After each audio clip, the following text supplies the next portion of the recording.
ইতিমধ্যে আমরা রয়েছি হাকিমপুর চেকপোস্টে। রাজ্যে পালা বদলের পর বিজেপি সাফ জানিয়ে দিয়েছিল যে অনুপ্রবেশে জিরো টলারেন্স, আর ঠিক তেমনি সেই কথারই একেবারে যেন বাস্তবায়ন ঘটলো। দেখা যাচ্ছে যে এই যে হাকিমপুর চেকপোস্ট, সেই চেকপোস্টে বাংলাদেশি অনুপ্রবেশকারীদের একেবারে ভিড়ের ছবি।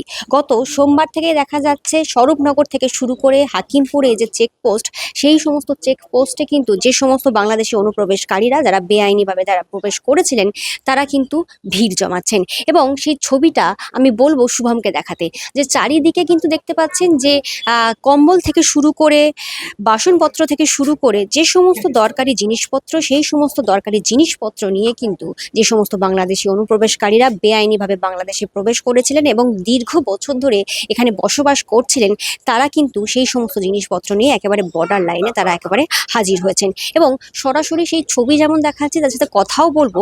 তার পাশাপাশি এটাও আপনাদেরকে জানিয়ে রাখি যে গত বছর নভেম্বর ডিসেম্বরের দিকে যখন রাজ্যে এসআইআর চালু হয়েছিল, ঠিক সেই সময়ও দেখা গিয়েছিল যে যে সমস্ত ভারত বাংলাদেশ সীমান্ত রয়েছে, সেই সমস্ত সীমান্তে কিন্তু বাংলাদেশি অনুপ্রবেশকারীরা ঠিক এই রকমভাবেই ভিড় জমিয়েছিল। আর ঠিক তেমনই যখন ভোট পর্ব শেষ হয়, তারপরেই যখন মুখ্যমন্ত্রী শুভেন্দু অধিকারী তিনি কিন্তু অনুপ্রবেশকারী নিয়ে যখন একেবারে কড়া বার্তা দিয়েছিলেন, ঠিক তারপরেই রবিবার যখন বিভিন্ন রাজ্যে হোল্ডিং সেন্টার তৈরি করার বার্তা দেওয়া হয়, অর্থাৎ রাজ্য সরকারের তরফ থেকে যে কড়া নির্দেশিকা দেওয়া হয়েছিল, সেই নির্দেশিকার পরেই এই সমস্ত সীমান্তবর্তী অঞ্চলে হোল্ডিং সেন্টারের যে সমস্ত তৈরি করা হয়েছে বিভিন্ন জেলায়, তারপরেই দেখা যাচ্ছে যে অনুপ্রবেশকারীরা তারা কিন্তু ভিড় জমাতে শুরু করেছিলেন। আর সেই ছবি কিন্তু সরাসরি দেখাচ্ছি যে গতকালকেও দেখা গিয়েছিল ঠিক এই রকমভাবেই ভিড় করে কিন্তু অনুপ্রবেশকারীরা তারা এখান থেকে তারা বাংলাদেশে, অর্থাৎ যেরকমভাবে চোরাইভাবে তারা এখানে ঢুকেছিলেন, সেই পথ অনুসরণ করেই অর্থাৎ আবার তারা যাতে বাংলাদেশে ফিরে যেতে পারে। সরাসরি সেই ছবি দেখাচ্ছি এবং কয়েকজনের সাথে একটু কথাও বলবো যে তারা ঠিক কোথা থেকে এসেছেন, কিভাবেই বা এসেছেন।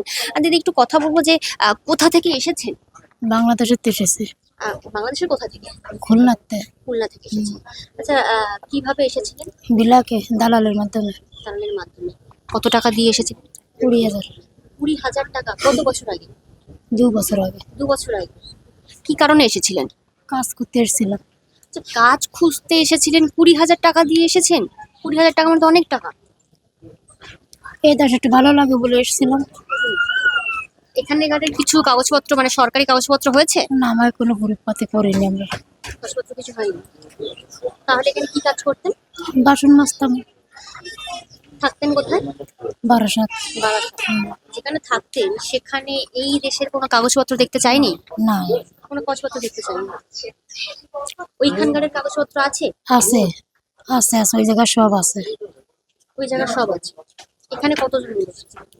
এখানে আমার ছেলেরা 2 জন আর আমি 3 জন এসেছি। 2 বছর আগেই নাকি আপনাদের পরিবারের অন্য সদস্যরা তারা এখানে বহুদিন ধরে রয়েছে, তারপর আপনি? না, আমার কেউ ছিল না, আমরা এই 2 বছরে এসেছি। এই যে দালালের মাধ্যমে এসেছেন, কন্ট্যাক্টটা কিভাবে করলেন, মানে যোগাযোগটা কিভাবে করলেন?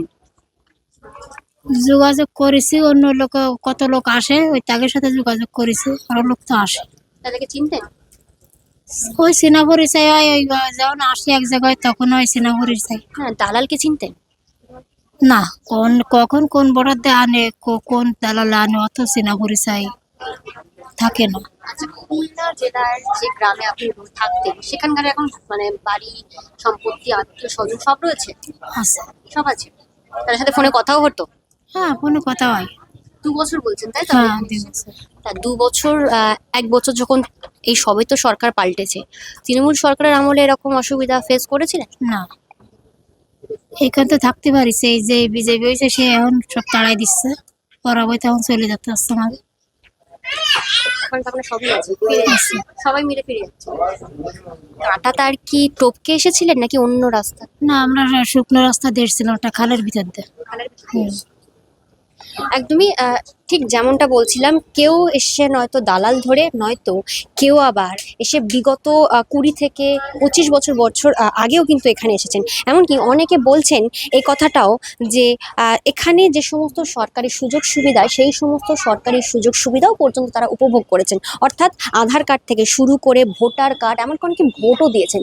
অর্থাৎ তৃণমূল সরকারের আমলে যে সমস্ত সরকারি প্রকল্পগুলো ছিল, সেই সমস্ত প্রকল্পের সুযোগ সুবিধা, অর্থাৎ সুযোগ সুবিধা ভোগীও হয়েছেন বহু বাংলাদেশিরা। সব মিলিয়ে তৃণমূল সরকারের পতন এবং বিজেপি সরকার আসার পর যে রকমভাবে এই অনুপ্রবেশকারী নিয়ে একেবারে সোচ্চার হয়েছে বিজেপি সরকার, তারপরেই দেখা যাচ্ছে যে বাংলাদেশি অনুপ্রবেশকারীরা তারা কিন্তু বাংলাদেশে ফিরে যাওয়ার জন্য ইতিমধ্যে এই যে সীমান্তবর্তী এলাকাগুলো রয়েছে সেখানে কিন্তু ভিড় জমাচ্ছেন। ক্যামেরায় শুভমের সঙ্গে প্রিয়াঙ্কা পাত্রের রিপোর্ট, দ্য ওয়াল নিউজ।